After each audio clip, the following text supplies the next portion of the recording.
31. If you have the book, it's page 41. These Mahavrata, great vows or self-disciplinary codes, are universal by nature, implying these are to be adhered to by all practitioners of yoga, irrespective of their race, country of birth and residence, time, circumstances, and all other worldly or material differences. Last week we discussed already the very first part of yogic practice. Start with yama, that is the disciplinary code of conducts. And here last week we already discussed ahimsa or non-injury, that is not just being non-violent but not to cause any injury. And then satya, truthfulness, asteya, that is non-stealing or non-misappropriation, that is not to take something that does not belong to us. Brahmacharya, that is being creative. It's not just celibacy but also being creative and to transform the energy that is within us to become more creative. So all these things were part of aparigraha also, the last one, that is non-possessiveness or not holding on to non-essentials. That is, you go back to your homes and find out so many things are not essential, you have no need for them, and we keep buying things, we keep hoarding. So that is also part of yama, of discipline. And now Patanjali is saying in this verse 31 that all these things, what he has described and what he shall be describing, are true for all times. This man, to say that, he must be a scientist. He is not just a philosopher. He is not just talking like that. He must be a scientist to know the human psyche, the human psychology, what is happening to us, what are our weaknesses, what are our strong points. And so he says all these things that I am telling you, irrespective of where you come from, whether you are Westerner or you are Easterner, you come from any background, whatever you have been doing, whatever your profession, whatever your affiliation, these things are valid for one and all. So you cannot change these things. Now there are a lot of people, they think that all these things are not important. You just do the mat yoga and you shall be enlightened. No, it is not going to be like that. Yoga is a comprehensive philosophy. It is not just you choose, you pick any medicine over the counter. No, he is giving you the whole comprehensive system. It is not just the medicine, it is also the lifestyle, it is also your diet. Everything has to be adhered to, only then yoga will be fruitful. Otherwise, there is no point. If you just want to lose weight, you can do any exercise, you can go to gym, you lose weight much more easier and much more faster than yoga. Yoga will take some time. So if it is just for physical benefit or just to feel good, to feel happy, to have some peace of mind, then also you don't need yoga. There are so many other possibilities. Yoga is something else. We have discussed that. Right in the beginning, Patanjali has already shown us that yoga is a way, is an art, is a science to end all kind of suffering. It is not just the physical suffering, mental, emotional, physical, all kind of suffering. And he has already told us that we have to address chitta, the mind core, the seed of the mind. That has to be addressed, not just the body, not just the mind. And so, since we all have the same mind that we had, it's a little bit more developed, but this development means nothing. Nowadays, we have got so many evidences that 5,000 years ago, there was a nuclear war already. So we had some technology back in the days of Mahabharata. The father of modern atomic bomb, Oppenheimer, he said it, and he quoted from Bhagavad Gita, and he said, implying that this atom bomb that is my creation is just in this modern age, this is the first time, but yes, in the past we have had atom bombs. We have been destroying our world again and again. We have not learned our lesson. So it's nothing new. It's nothing new. You go to China, you go to India, there are buildings, especially China, somehow they have preserved. In India, they were all destroyed by the invaders. But in China, you can find buildings which are 2,000, 2,500 years old, and you see the architecture, you see the engineering. Or you just go to Java, you see Borobudur and you see Prambanan that is 1,200 years old. To build such an architectural marvel, you cannot build it without some kind of science, some kind of technology. It cannot be just built like that. Go to pyramids, of course, So all these things have been there, and we have not grown. Our psyche level is still there. We are still into destruction business. We build and then we destroy. Somehow we feel thrilled, and then we build again and we destroy again. So Patanjali says all these things are valid for all times. These disciplines are valid for all times. 32. Now it's coming to the second one, Yama. Yama was the first limb of yoga. Second one consists of 5 sub-limbs also. Tapaha, self-discipline or self-imposed austerities. Swadhyay, self-study or the study of self. Ishwar Pranidan or submission to the Lord who dwells within each and every being. These are niyamas, principles or codes for living virtuously. So, if you put it very simply, the first one, yama, is something like don'ts, although it is not really don'ts, it is a self-imposed discipline. And now he is talking about do's, the virtues, the things that we have to practice. Okay, 32, let me repeat, I missed one point. Shaucha, cleanliness or purity. Santosha or self-contentment. I repeat again. Tapa, self-discipline or self-imposed austerities. Swadhyaya, self-study or the study of self. And Ishwar Pranidan or submission to the Lord who dwells within each and every being. These are niyamas, principles or codes for living virtuously. The very first one is shauch, cleanliness. He puts a lot of emphasis on shauch. Cleanliness is not just the cleanliness of body, also not just the cleanliness of mind. It is all over. It is all round cleanliness. You have to keep your body clean. The first lesson my master would give us is beware, acknowledge if your body is stinking. Please honor people's nose. So when you come for meditation, have a shower first. Put on fresh clothes. You must understand that somebody sitting beside you may not be used to your body odor. So that is the very first thing. Very first thing is being aware of very small things that is happening to you. Body odor. Sometime when we are traveling, we are too lazy to give our clothes for laundry. We would wear the same thing 3-4 days. And then after the second day, you'll get used to your body odor. It will not mean anything to you. You'll get used to it, But the person who is sitting beside you will not accept it the way you are accepting it.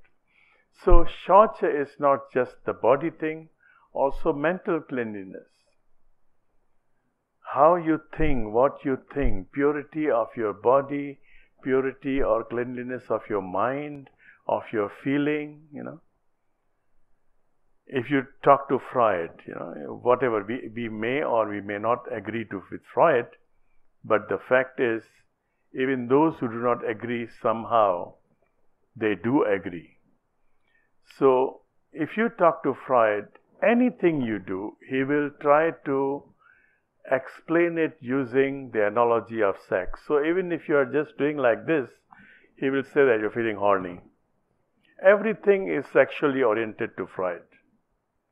And then there was Jung, who was so afraid of death that he always wanted to go to see pyramids, but until the last day of his life, he never went to pyramid because it reminded him of death. So these are our psychologists, the king of psychologists. They are not ready to accept the reality of life. Now, in the Greek philosophy, maybe prior to Plato and Socrates, they tried to change the Greek mentality, but unfortunately we do not have their writings. If you do not know it, you'll be surprised to know that all the works of Plato, Socrates, and all other Greek philosophers, they were burnt. They were burnt. Nothing was left. What was left was the Arabic and Persian translations, especially by Arab philosopher, scholar from Andalusia, from Spain, and they somehow preserved the translation. And so the translations that you have now in English are actually translations of the translations in Latin that was the translation of Arabic. So much is lost. Much is lost. But if we had not lost that, then I am very sure Plato and Socrates and these philosophy all are together, all are coming together. They are one and same. They talk about the same thing. And they talk about the totality of life. Birth, death, everything is part of this totality. You cannot avoid one thing. You cannot avoid two things. You cannot have your choice. I just want to have the good things of life. I just want to think positive. The more you try to think positive, the negativity will be there to hunt you down. The more you force yourself to think positive, negativity is just waiting around the corner. So, look at life in its totality. Once again now, coming back to this, Shaucha is a total cleanliness, purity, and then contentment, Santosha. Santosha does not mean that you stop working. Okay, I have got so much money, I am just stopping to work. That is your choice. If you want to do that, fine. But Santosha is a psychic thing, is a feeling of being satisfied with whatever you have in spite of the efforts you have put. There are times when you have put a lot of efforts and the result is not to your satisfaction. At that time, if you remain unsatisfied, you will not be able to work better. So be satisfied. Okay, I have worked, I have done my job, and this is the result. Let me now work better. So satisfaction is not to stop working, but to console yourself that you have done your part, that you have gone extra miles. In spite of that, if this is what you get, then this is what you get. Accept it. Tapa, that is self-discipline or self-imposed austerities, this is to make you strong. To make you strong, not to injure you or not to harm you. In the yogic tradition, fasting that is advocated is based on your own liking. You can have different modes of fasting. Can you be on one meal every day? Can you be on 2 meals? Can you skip one meal? instead of 3, just have 2. Okay, if you want to go to next level, can you spend 2 days in a week only on fruits? In Java, we have a tradition of fasting on Monday and Thursday. And this is good because we tend to overeat during the weekend. So Monday you fast and then you choose. How do you want to fast? You want to live on fruits and juices only that day, so no grains, no vegetables? Or you want to eat only 1 meal a day? Or go to the next level, you can live on water only for 1 day, but don't skip water. Don't skip water. Only once a year there is a fast where from the yoga tradition it is advisable to refrain even from water just for 24 hours. Just for 24 hours, if you can. That is also not a compulsory. So you can choose your own way of fasting. You can choose. But that is part of making you strong, making your willpower strong. Okay, on Monday I am going to have only 1 meal, or I am going to be on fruit diet only. So it is just to make yourself strong. Swadhyaya, that is self-study or the study of self. I have been studying a lot about this. When you are studying, when you are reading some material on a gadget, one part of your brain is taking the pictures of those things. When you are watching something, because for thousands of years, we have no experience of looking at the source of light. When you are watching TV, the source of light is there. We don't look at the sun like this. So when you are looking at the source of the light, even though you are reading, your photographic part of the brain is working. It's taking pictures. But when you are reading a book, you are moving your pupils from right to left and you are holding it. All your senses are involved. And here your brain is working. It will be very difficult to hypnotize you. It will be very difficult to hack your brain if you spend about 2 hours, 2.5 hours a day reading. Almost not possible to hack your mind, hack your brain. But if you have been using gadgets, or nowadays people use up to 18 hours a day. So if you are using gadget, then it will be very, very easy to hypnotize, to hack your brain. You'll be believing in hawks, you'll be believing in all kind of advertisement that you hear, that you see. So coming back to Swadhyaya, study by yourself and study yourself. Study by yourself, read some books and study about yourself. Who am I? Who am I? What am I here for? Is it just by an accident? It cannot be. Nowadays, even the physicists, although they don't believe in God, and they don't have to, because yoga also does not really talk much about God. So, even though they don't believe in God, they say that there must be some kind of intelligence. There must be some kind of intelligence. How this body is formed, from an embryo, how this is formed, and how each organ is working from just one cell. It multiplies. And then all these cells somehow, they know their job. These cells become your hand, these cells become your eyes. How did they manage all that? There should be some intelligence. So find out, who am I? What am I here for? Now, Ishwar Pranidhan, the word Ishvara is not just God.